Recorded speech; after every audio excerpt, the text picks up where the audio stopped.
Tuesday. Is it? Okay. Yep. Tuesday. I don't know. Welcome. Many cultures, two chaps, many cultures, whichever way you want to say it. Whichever way today's episode, one pale chap, many colors. All right. There we go. Many colors. Yeah. Not a Benetton color shirt, but an H&M, because I guess as Benetton H&M. H&M. in my very best Australian H&M. Welcome everybody across the globe. Good morning, good afternoon, good evening, wherever you are in this wonderful. I know you're here. You're there. I'm here. Does that mean we're anywhere? Absolutely not. But today we're talking about vision. So we're not actually talking about where we're at. We're talking about where we want to get to. Where are we going? What are we doing? So that is a good one. It's 2020 vision right here. It is 2020 vision. People will look back at this year with 2020 vision. That's a dad joke. Yeah. You're welcome to use it. And I think it's actually the first time I heard it, but it's really. Maybe that's why I'm laughing. I gotta tell my daughters. All right. Yes. But vision. What's vision? Jonathan Swift says vision is the art of seeing what is invisible to others, which makes it difficult, right? It's difficult. I mean, if you clearly see something, I mean, you might have a definitive, you might have written your goals and set your agenda, put your plan in place. You know exactly where you want to go. Good friend of mine was a bricklayer, and he used to say, I'm not really interested in where the first brick goes. I'm interested in looking up at the imaginary top corner of the wall and thinking, where do I want to put the final brick? Right. That's great. Right. But he's not doing all the work himself. He's got to have helpers. He's got to have people that have got to come and mix the cement for him and make and deliver the bricks and all that kind of stuff. They're probably not, they have no interest whatsoever in that brick up there that he imagines at the top. All they're doing but there is a point in time where he has to communicate that. And that is really what we're talking about today. How do you communicate? How do you motivate people towards a vision which is clearly in your head, but perhaps not as obvious to others? Yeah, and when you suggested that topic, I was like, visions. Yeah, I remember getting used to that term, because in my native culture, vision is either the description of the ability to see, or it is the ability to see things that are not really there. So you're having visions, as in hallucinations or fantasies. Maybe you need to see a doctor for that. So really, in the German language, there's this, I mean, it's kind of old and it's dad jokey too, that if you're having visions, go see a doctor. So but it's only halfway funny, because it means that if you're dreaming, so to say, or if you're imagining something that hasn't been created yet, and that could be a bit outlandish to some, or uncomfortable, unknown, unfamiliar to some, then there is resistance to the unknown, resistance to maybe taking on the risk of creating something that hasn't been done before. Therefore, there is some level of discomfort, or maybe even rejection to that. So that's the backdrop to that phrase, go see a doctor if you have visions. So for me, the question on that is that word, vision we use in the English sense, vision for seeing and vision for the dream, are the words the same in German? Yes. Yes. Well, technically, yes. So you would say the eyesight is you wouldn't say vision for your eyesight. In the German language, the word vision, same spelling, similar pronunciation. Vision means the vision of projection of something that will be fulfilled in the future. Okay. So I think the idea of future casting and future pacing, future manifesting is something that I learned later in life. I'm not sure if my exposure to Anglo-Saxon culture facilitated that understanding or that comfort level with that philosophical approach. However, I was not raised that way. In the school system in Germany, the way I was brought up, and I was brought up by fairly working class people, salt of the earth, hardworking people, but not necessarily academics or visionaries, if you will. I wasn't brought up that way. My socioeconomic context did not reward the dreaming big. What was encouraged was you could dream until the end of the week. You could dream in increments of steps that will get you to a goal, to a desired outcome. However, a big dream, that was something that I was introduced to after I moved or got familiar with Anglo-Saxon culture. So the Walt Disney principle, if you can dream it, you can do it, or the Napoleon Hill self-development approach. If your mind can conceive it, then you can make it happen in the physical world. That is an idea and an understanding of vision that was new to me, to be honest. Well, Michael Hill used, I mean, I can imagine somebody sitting down and reading the Michael Hill text where he describes sitting with that collection of people around him. Yeah, which the imaginary boardroom. The cohort, right? Yeah, the people around him, made up of people that were long dead when he wrote the book, right? Benjamin Franklin, all these kind of characters that were on his board of advisors that didn't exist anymore, and they weren't here, but he was manifesting them in his mind. He's manifesting them in his mind to advise him. So I could see where, if you can just imagine yourself as a leader, putting yourself in the context and standing in front of a global team and just saying that this message is going to land very impactfully for everybody equally, is probably something you need to check yourself. And again, a vision you probably is crazy, right? And I think what plays into this, if we're talking about this in a traditional cross-cultural conversation, there is one dimension of cross-cultural research that plays into this. I think is how comfortable is a society or a group of people with uncertainty and risk. So if a group of people is a little bit more risk cautious or even risk averse or risk skeptical, then the big dream, the casting of a big bold audacious vision is something that may be a little bit harder to do. And I come from a fairly risk conservative culture, so that may explain the way I've been dealing with this word or this whole concept. So if we're gonna look at that, if we're gonna look at risk conservative groups, when they communicate goals, common group goals, whether that's for a corporation or a club or a family or an individual, you will probably go about it in more quote unquote rational steps, right? So first we need to do this, and then we check the outcome against the prediction. Does it hold true? If so, yes, then proceed. And then it would be like a step-by-step approach towards something that is progress.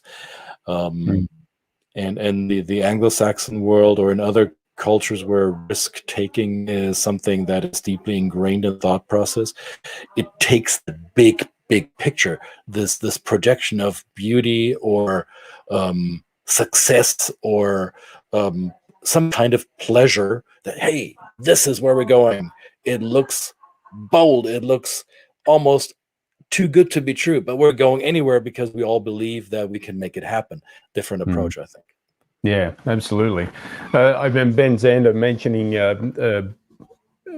Martin Luther King's speech and saying that the boldness and the confidence that he projected on that setting on that day with that "I Have a Dream" speech, which was said before, but it was not in such a public forum, was essentially, you know, a belief in his own sense, was the belief that this could happen. This is his dream. This is his constant dream that he's trying to manifest, and that he even though he realized he may not have lived to see, which he didn't, and one might argue we still haven't got there. That not one may argue, it's a fact we haven't got there. Let's be clear. Right. But right. I think is that Ben Zander uses that joke. He said, what if he'd have got up there and said, I have a dream? Of course, I'm not sure whether they'll be up for it. You know, that would immediately, you know, put the people who are so going to buy into his message is then go, oh, hang on a second, he doesn't really know. You mean you're not as confident? So there is a setting where you can be confident. There is a setting where you can communicate boldness. And of course, in some risk-averse cultures, you can also do that and basically impart your vision on other people, and they'll just follow you because you're the boss, right? Right. Because I believe in what you believe in, because you believe in it more than I do. So yes. I'm piggybacking on your belief. So your belief is giving me the fuel to continue to follow you, right? And I think the example that you just gave, the MLK example, is great, because that's probably the speech that most people will, their memory will go to, that I have a dream speech first. I encourage you to, if you're not aware of this out there, go watch Martin Luther King's final speech, the last speech the night before he was murdered. Right. Which is, I think, even more powerful in this whole context, because he says, I've been to the mountaintop and I've seen the promised land. So he says that he has seen the vision. Clearly, he states the vision as complete. Right. And he already, even whether he knew it or he didn't know it, it was almost a foreboding of that speech, because it sounded like, I've done my job, I've seen it, I know my vision will come true. Whether I will lead you to the final steps or not doesn't matter. I know it will be true, and I say so. I presuppose it's so. And people kept following him long after. The vision resonates until today. That's how powerful casting the vision can be, right? Yeah. Watch that speech. It's goosebump inducing and very powerful. No, I agree with you. That's a great point, is a step into that speech. It was very powerful for sure. And I think one way to, I mean, in that context, so that might have been a little bit higher thinking than this example, but I can say that if you were trying to impart, you know, I just watched a video of Steve Jobs this morning responding to criticism, and he said, you know, we're going to make mistakes. You know, he said, I see the vision. We're going to make mistakes. We should make mistakes, because that's where the learning comes from. But the constant is that he was always saying that we're concentrating on what the customer is telling us that they want. It's a customer experience. It's not the technical side. We don't want to look at ourselves and be all clever and say we've come up with this wonderful technical thing. If nobody uses it, it's useless. Well, and Apple has done so too, right? I mean, they produced stuff that nobody wanted, but they had a better. Their track record was a bit better in producing something people didn't even know they wanted, and so I think, and the more I think about this, regardless of whether you find yourself in a risk cautious or risk comfortable context, if you have a vision, if you have a strong belief that you can accomplish something and you need others to help you get there, I think the key in casting vision, or the key in communicating a vision, is efficient communication. And how you do that, how you impart your belief in others, how you do that efficiently and effectively, really depends on how well trained you are in reaching the thought process of the followers you want to create. And it's different in the US than it would be in Australia, or in South Africa, China, India, Germany, France, Brazil, or wherever in the world. So you want to know from a cultural perspective, because we said in the introduction to this episode today, a part of how you do this has to do with culture. I think a large part of that, in fact, has to do with culture, because if you don't take culture into account, you're not going to communicate your vision as effectively and as effectfully as you would like to. Right, absolutely. And then, of course, you know, in our work, we use a lot of assessments and tools to start that conversation, not to end it, but to start the conversation, in terms of indicating the direction where a person might be coming from culturally in their mindset. Now, that doesn't take into account their age. It doesn't, well, some of these tools do, but you need to take into account generational differences and, of course, gender differences and experiential differences. These are all things that once you get into the conversation as a leader with the people that you're working with, you can ascertain. But the really good way to start this conversation is to become culturally competent using some of the tools that we do to start these conversations. And they can just shortcut a lot of guesswork, right? Right. Whether you're dealing with paternalistic cultures or militaristic type leadership styles, how people respond is important. So we encourage you to do that and reach out to us. Any questions, any comments, any input at all, what your experience is in terms of communicating your vision, communicating your goals to others. We would love to hear from it, and I'm sure the community would too. Absolutely.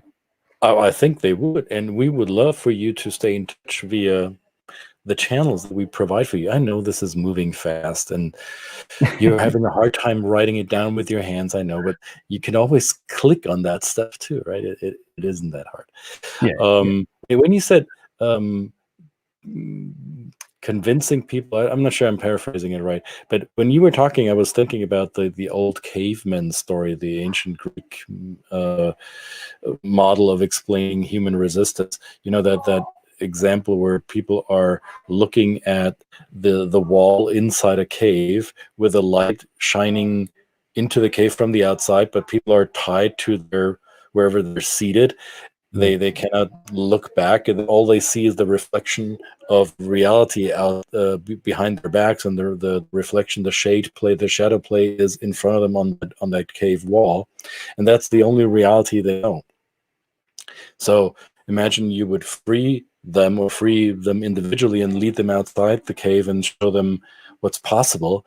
How many of them will stay outside and accept that new reality as something that's attainable, or will go back to what they've known in the past and stay and rather look at the shadow play in front of them because that's all they know?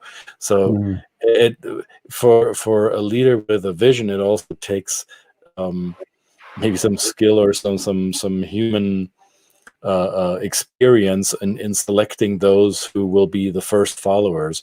There's a couple of videos out on YouTube, and I forgot who started it. It could have been Seth Godin, our mutual friend Seth. It could have been David Sivers. I need to go back. There's this one video about how you start a movement. It could have been Simon Sinek. How to start a movement. The movement isn't usually started by the one with a vision. It's not the first one who begins something. It's usually the second and third people, so the first follower and the second follower, who start the movement.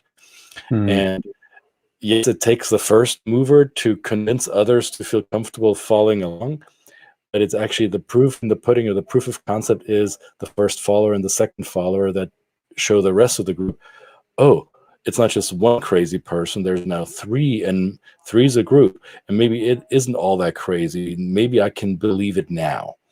So it takes more than one person to create a vision, communicate it.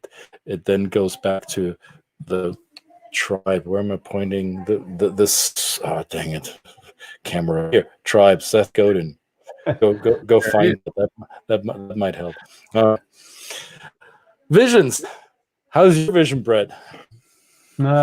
Vision's pretty good today. After I got slept in a little bit to catch up with some sleep, because it was a sleepless night last night. But that's a backstory for another day. Vision's good now. So I mean, we will go forward with the vision of. What's that? You were going to say something? I would like to know from people who are watching live or the replay, what is the vision for your dream or your work? What is it that you're super passionate about? What is it that floats your boat? And explain it in your own simple terms. Maybe use one sentence if you can. You don't need to give us a dissertation. Just write in the comment, what is it that gets you out of bed in the morning or whenever you get out of bed? what is it that drives you? What is the vision that you have agreed on for yourself to follow, and that no hell or high water will deter you from? We'd like to know, what is your vision, and how we as a tribe, as a group, whether it's Brett or myself or somebody else who's watching, how we can support that. So I want all of you who are watching and commenting and thinking about this, see this, whether you know each other or not. We are in this together. We're creating community here. So a vision, a dream that is so big that maybe it's the first time you're saying it out loud or typing it down because you were afraid to say it. This is a safe space. Do it, and we'd love to support you in your vision. Amen to that. That gives us something to do. It's fantastic. Love it. All right. Can I mic drop? No, can you? Do you need my permission? All right. All right, brother. Good to see you again. Thank you, everybody, for joining. We will be back tomorrow with a guest, I believe. We've just got to sort out the time. We've got to change some times. We will have a guest tomorrow, and so keep attuned to your social media channels. Stay tuned for who that will be, and we will learn something a little bit about brain science, but psychology, which can get a little bit scary sometimes. But I'll wear my tinfoil hat. That's right. Keep an open mind, as long as some of your mind doesn't drip out. That's the old thing, right? See you all tomorrow. All right, guys. Thanks very much. Have a good one. Bye.